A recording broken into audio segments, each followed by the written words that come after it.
on est venus nombreux, on repart, avec une bien meilleure connaissance, du territoire qui est fondamentale pour nous pour mener les combats. Bonjour Anne-Sophie Ronceret, donc vous êtes députée des Yvelines. Alors vous êtes maintenant en Calédonie depuis le début de la semaine, vous avez fait un certain nombre de déplacements, mais je sais que vous avez je dirais une accointance particulière avec l'agriculture. Donc je voudrais savoir un petit peu qu'est-ce que vous avez découvert en Nouvelle-Calédonie concernant l'agriculture? Bah, ce qui était important, c'est qu'aller en brousse, déjà, c'était important parce que ça a été un volet complémentaire à tout ce qu'on a pu faire en dehors sur l'institutionnel, sur ce qu'on a vu avec le secteur économique et surtout de pouvoir échanger avec un certain nombre d'agriculteurs, d'éleveurs sur les difficultés qu'ils rencontrent aujourd'hui. Et c'est sûr qu'aujourd'hui, en dehors du changement climatique qui modifie d'une part leurs pratiques, mais de manière évidente, comme nous, on peut l'avoir en métropole, il y a aussi tous les sujets, notamment liés au foncier, sur lesquels ils m'ont parlé, et la nécessité qu'ils ont, les problématiques qu'ils ont d'accéder au foncier.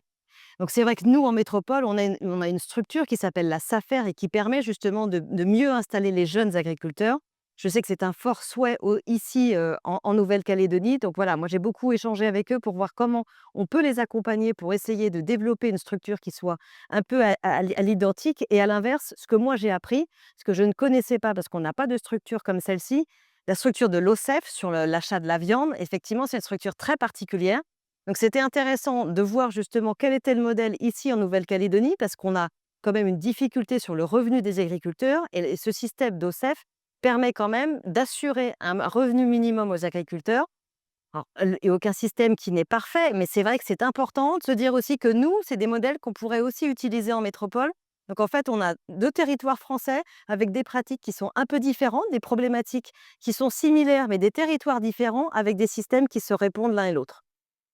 Et alors du coup, vous avez découvert la spécificité calédonienne, de nos éleveurs, cow-boys, comment quand on passe de l'agriculture traditionnelle en métropole, à un petit relent, texan en Nouvelle-Calédonie, C'est qu'est-ce que surprenant, c'est intéressant. Moi, du coup, j'en ai profité pour monter à cheval avec eux parce que j'ai trouvé que c'était l'occasion de le faire. J'avais déjà eu l'occasion de monter à cheval dans ma jeunesse, mais de le faire avec, du bétail, c'est quand même, tout autre chose. Et c'est vrai que c'est intéressant parce que c'était l'occasion surtout d'échanger avec eux sur les problématiques qu'ils ont par rapport aux tiques et la nécessité voilà, de faire des bains et cetera. Donc ils nous ont montré en plus le bain, des différentes bêtes et ça, c'était intéressant parce qu'on n'a pas du tout ce genre de problématique et puis l'occasion aussi de parler de l'adaptation des races, de l'évolution des races qui sont élevées ici en Nouvelle-Calédonie par rapport aux différentes problématiques qu'ils rencontrent. on va rentrer sur des questions peut-être un peu plus politiques maintenant. Je pense que vous avez dû vous en rendre compte, au travers de vos déplacements. Beaucoup de Calédoniens aujourd'hui, disent ne plus croire ou avoir de plus en plus de difficultés à croire aux annonces, nationales. À partir de quand, selon vous, la parole publique redevient crédible? C'est une difficulté qu'on a tous, hein, que ce soit en métropole, ou ici. La difficulté, c'est qu'on a une instabilité politique, qui est très longue, en fait, finalement, parce que ça fait un moment qu'on est dans une instabilité politique. L'intérêt, la nécessité pour nous, en tant que parlementaires notamment, c'est de continuer d'essayer de convaincre, de travailler toujours, encore, toujours plus, aller vers et moi je crois beaucoup en aller vers, c'est-à-dire qu'il faut que nous, on aille se déplacer. Ce qu'on a fait ici en Nouvelle-Calédonie, c'est aussi de rencontrer un certain nombre d'acteurs, les acteurs économiques, les acteurs, du médico-social, les citoyens, enfin tout un nombre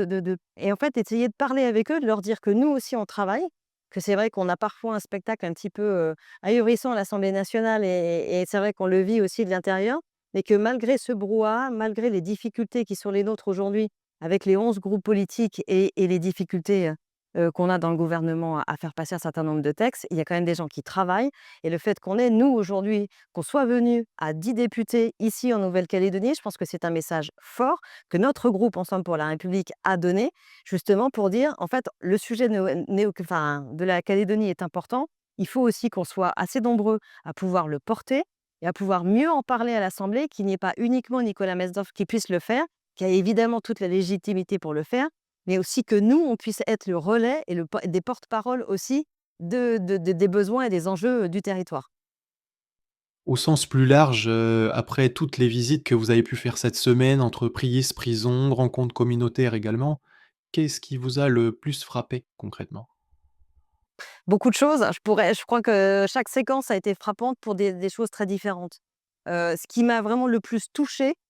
Alors c'est peut-être pas frapper, mais toucher, c'est la rencontre qu'on a pu avoir avec les citoyens, du Mont-Dore-Sud sur les traumatismes qu'ils ont vécus, suite aux émeutes et surtout les conditions dans lesquelles ils ont vécu pendant des mois. Ce qu'ils ont dû mettre en place. Moi, le fait qu'ils me disent qu'il fallait attendre 5 heures pour prendre un bateau pour aller travailler, qu'un jeune qui allait à l'école avait les mêmes difficultés. En fait, on a pris conscience, malgré tout ce qu'on a pu suivre nous en métropole, la presse, les médias. La difficulté, c'est qu'on ne l'appréhende pas du tout de la même manière parce qu'on ne l'a pas évidemment pas vécu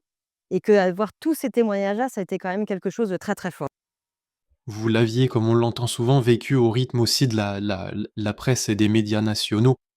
en oubliant parfois qu'ici, effectivement, c'était quelque chose qui était vécu au quotidien et en permanence. Forcément, enfin, c'est toujours une difficulté, parce qu'il y a beaucoup de sujets, dans le monde, parce que nos médias ne relayent pas tout et qu'on passe d'un sujet à un autre très vite et c'est une difficulté, aujourd'hui parce que même sur les textes de loi que nous on vote à l'Assemblée,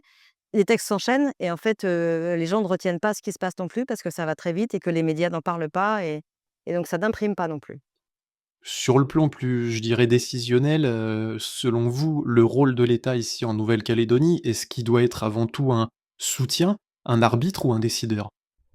Je crois qu'il doit être un peu les 3. C'est-à-dire qu'aujourd'hui, la Nouvelle-Calédonie, c'est la République. Donc en fait, l'État a des compétences qu'il faut qu'elle puisse conserver, qu'elle puisse continuer à appliquer, notamment parce que les compétences régaliennes sont fondamentales pour la stabilité du pays, que ce soit sur les forces de l'ordre, et on les a rencontrées à de nombreuses rencontres pendant tout notre séjour dans des cadres différents. Et tout le monde nous a dit la même chose sur la nécessité d'avoir une présence force des forces de l'ordre. Et puis, l'État, c'est aussi la protection. Alors ici, il y a tout le système qui a été délégué, au congrès et au gouvernement, local et sur lesquels on a finalement peu de pouvoir, même si nous, on vote des choses au niveau national, c'est pas forcément en miroir ici parce que le congrès et le gouvernement ne les reprennent pas et on se sent un peu démunis face à ça parce que on n'est plus du tout dans notre rôle. Mais c'est quand même important effectivement, qu'il y ait une continuité et que cette, continuité dans la République soit forte. Pour, conclure et sur un plan, plus humain et de manière plutôt succincte, qu'est-ce que vous auriez envie d'adresser comme message aux Calédoniens avant de repartir vers la métropole? Alors dire que, on est venus nombreux, on repart, avec une bien meilleure connaissance, du territoire qui est fondamentale pour nous pour mener les combats